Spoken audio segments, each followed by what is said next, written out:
Okay. I was saying thank you to Enoforum for allowing me to participate and to PARSEC for sponsoring this session and inviting me to give this talk. I'm really sorry for not being there. To the audience, I really wanted to visit California again and visit friends, but I just couldn't make it. I'm going to be talking about phenolic extraction kinetics during red wine fermentations using the AirMixing system. And I'm going to get started with a little introduction about phenolics and extraction. Everybody knows that these are secondary metabolites, quite diverse and important for plant development and physiological functions. And in wine, they serve not only to the sensory aspects of the wine, but also to the conservation aspects of the product. They are antioxidants, they contribute to color, astringency, and bitterness, and therefore are extremely important. In grapes, we can find concentrations that are quite significant, 3, 4, 5 grams per kilo of fruit. But onto the wine, we're only going to be extracting about 30 to 50% of those. And that depends on the types of grapes, if we're processing whites or reds. Fermentation and pre-fermentative treatments such as cold soak, addition of enzymes and else. And the most important ones, as Andrea was saying, is what we do during fermentation.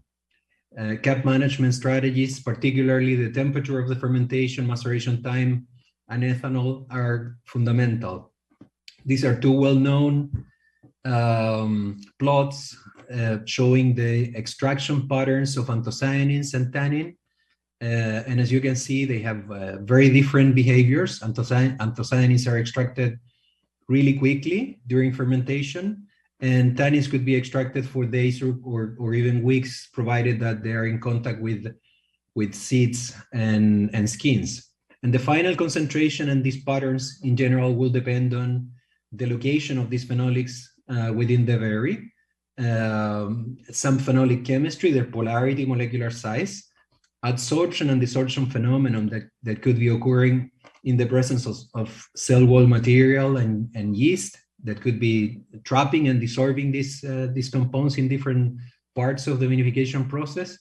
And of course, reaction of these molecules with other substances in wine, for instance, the formation of polymeric pigments, which is the one explaining the decrease or partially explaining the decrease that we observed in the first plot. When we do cap management, we are trying, of course, to incorporate the pomace cap into the liquid. And in doing so, we're going to be extracting metabolites. We're going to be helping on the dissipation of heat. And we're going to be providing some oxygen for the yeast to complete the fermentation. The ways to do this are, well, vary a lot. Pump overs, punch downs, etc. And there are, of course, some automatic systems as AirMixing, and Andrea gave a full overview of that in the past presentation. So I'm just going to show the waves again that are created, but in a liquid phase now, so that you can see them in a different way. These waves are capable of breaking the cap, and depending on the intensity and the number of injections that we perform, they're able to completely avoid the formation of the cap and keep the solids continuously mixed with the rest of the liquid. What I'm going to be showing you today, the results that I'm going to be showing, are a characterization we did on red wines, commercial red wines produced with the AirMixing system in 300,000 liter fermentations. We have been doing this with 50,000 liters, 100,000 liters, and 300,000 liter fermentations following fermentation kinetics, dissolved oxygen, and phenolic extraction, focusing particularly on tannin and anthocyanin mainly. Since we have done many different fermentations, we also wanted to do this characterization using different AirMixing programs, combining intensity and frequency of air injections. So in these presentations, you're going to see some slides saying 8.8 or 4.4, which signify here the combination of a high intensity of air injection and high daily frequency of air injections, or low intensity, low frequency, and whatever is in between. We measured fermentation kinetics manually with hydrometers and thermometers, dissolved oxygen with 2 system optical devices internally and externally, and phenolics, we follow them spectrophotometrically and with enzymatic protocols. These are a few examples of the kind of fermentation curves that we were getting. These are Cabernet Sauvignon fermentations with high intensity and high frequency of air injection. And as you can see, the decay, the decrease in density, the density is what we were measuring here, is quick and steady in all of these fermentations. And we got a similar pattern when we were analyzing the fermentations with less intensity and less frequency of air injections. In all of these cases, the fermentations were completed in between 4 and 6 days. And the variations we obtained were because in some cases, like this one or this one, we were getting temperatures that exceeded the range that we were setting up the system at one point. These are, again, a few examples of several dozens of fermentations we have in which the behavior was pretty similar. What we have here are analytical measurements of the decrease in soluble solids, and glucose and fructose analysis performed enzymatically every 2 days. We were sampling the juice at day 0, 2, 4, and 6, and analyzing soluble solids and glucose and fructose for, in this case, 14 different fermentations of Cabernet Sauvignon treated with high intensity, high frequency, low intensity, low frequency of air injections. And as you can see, most of the fermentations behave sort of in a similar way, with variations depending on where they started, but mainly with variations due to differences in temperature. This line specifically is representing a tank in which temperature wasn't, we weren't able to control the temperature as well as in the other tanks. Dissolved oxygen evaluations, we did, as I was saying, with 2 systems. This is an oceanographic apparatus to measure oxygen that does it with fluorescence technology. We were able to mount this in the middle of this large tank and leave it there for the entire fermentation and record what was happening with the dissolved oxygen concentration with these different AirMixing programs that I was telling you about. The other way in which we measured dissolved oxygen was by using a luminescence-based oxygen meter. And for that, we created a circuit at the bottom of the tank with pump and hoses and a side glass fitting, in which we placed these spots, these luminescent spots, that allow us to measure the oxygen concentrations that we were getting from the outside of the tank. Inside of the tank, in this case, with the oceanographic one, outside with the luminescence-based one.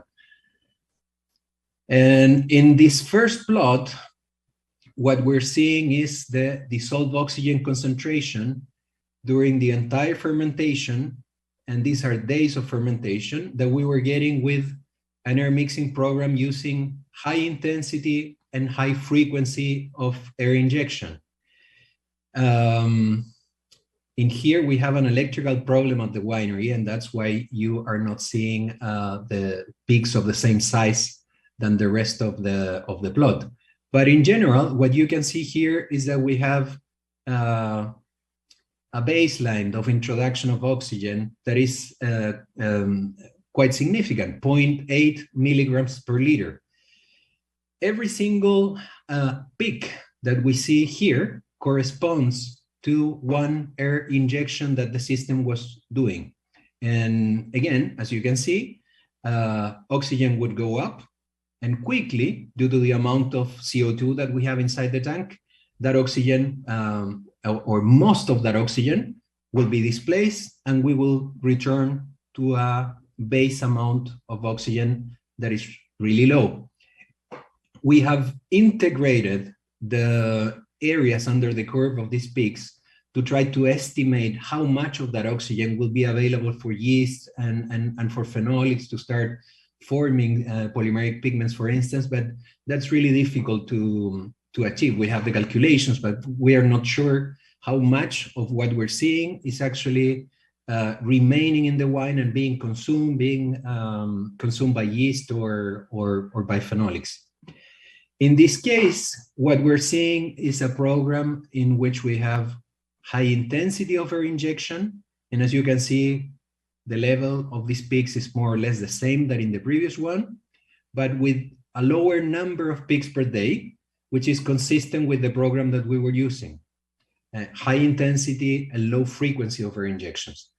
And the ones that you see at the bottom are the low intensity ones, in which the size of these peaks is much smaller, than in the previous plots. And the number of peaks we see depends on the frequency of the air mixing program that we were using. So the measurements of oxygen we were getting are quite consistent with what we were supposed to be observing. Now, when we went to measuring with the luminescent spot from the outside of the tanks, we had to do this with single peaks, with single injections of air. So when air mixing was supposed to start injecting air into the system, we started measuring the dissolved oxygen from the outside, and we could record peaks like this, or very little peaks like the one we have in the bottom, that are representing what happens with a high intensity, high frequency program of air mixing, or a low intensity, low frequency program of air mixing. Let's go to phenolics now. These are the same 14 Cabernet Sauvignon fermentations that we were characterizing. And as you can see here, this is a plot of total phenolics and absorbance at 280, 2 ways to measure the concentration of total phenolics. And all of these lines have the typical behavior we observe with other systems to follow and to manage the cap and produce fermentation. We were observing increases in the concentration of total phenolic by these two methods, but since trying to interpret a curve, a plot so messy like this one with 14 lines in it, we decided to go instead for these heat maps. And so we have the same information that I was presenting in these line plots, and now as these heat maps. And what you have here is the progress of the fermentation and the samplings we perform at day 0, day 2, day 4, day 6. The colors that we have here go from lighter colors to darker colors, representing the concentrations of the total phenolics that we were getting. And here are the 14 fermentations that we were characterizing, with some of them being at low intensity, low frequency of air injections, or high intensity, high frequency of air injections. We couldn't observe any particular pattern of extraction that had to do with this higher frequencies or intensities of air injections, or with the low intensity, low frequency of air injections that we were applying. So in some instances, we were getting more phenolics, darker colors than in other cases, but that didn't correlate well with the type of air mixing treatment that we were evaluating. Instead, they correlated well with temperature. And this is an observation that has been done in the past using traditional fermentations with pump overs, in which the number of pump overs hasn't been as significant as the variations that we can have in fermentation temperature. We're seeing the same kind of results in here. These are the results of anthocyanins, showing sort of the same pattern, increasing in concentration as the fermentation progresses, going from lighter to darker color from the start to the end of the fermentation, and in some cases, getting way darker colors that doesn't necessarily correspond to the treatments in which we applied more intensity or more frequency of these air injections. This is total anthocyanins measured with an enzymatic assay, with the Harverson-Adams assay, and just the measurements of the absorbance at 520. And finally, what I have here is two ways to measure tannins with the MCP method, methyl cellulose method, and the Harverson-Adams assay, again, showing an increase as expected in the concentration of tannin as the fermentation progressed, with some of the ferments getting darker colors, higher concentrations of tannins that correlated better with higher temperatures of fermentations than with the increase in the number of injections of air, for instance. So final remarks, we were able to measure dissolved oxygen, but measuring the uptake of that oxygen is really difficult to quantify. We're thinking about ways on how we can do that. We observe similar extraction trends for total phenolics, anthocyanins, tannins, and many other things that I'm not showing here, regardless of the number of and intensity of air injections. And we observe, of course, that managing the temperature is key. And things other than phenolics might be affected. Out of the 50 plus fermentations that we've been following so far, as I was telling you before, the fermentation kinetics we observe are pretty similar. And as Andrea was saying before, in some cases in which we measure temperature differences between the cap and the liquid, we could observe that depending on the number of injections per day we do, the gap that could exist between the temperature of the cap and the temperature of the liquid diminishes a lot or disappears entirely. I would like to acknowledge and thank the students in my lab working with this project, Paula Peña and Rocío Catalán, the winemakers of Viña Concha y Toro and Viña Santa Carolina involved in this project, and ANIT Chile and Fondesit for funding this and other studies that we're conducting. Thanks again to PARSEC for inviting me to present, and that would be it for me.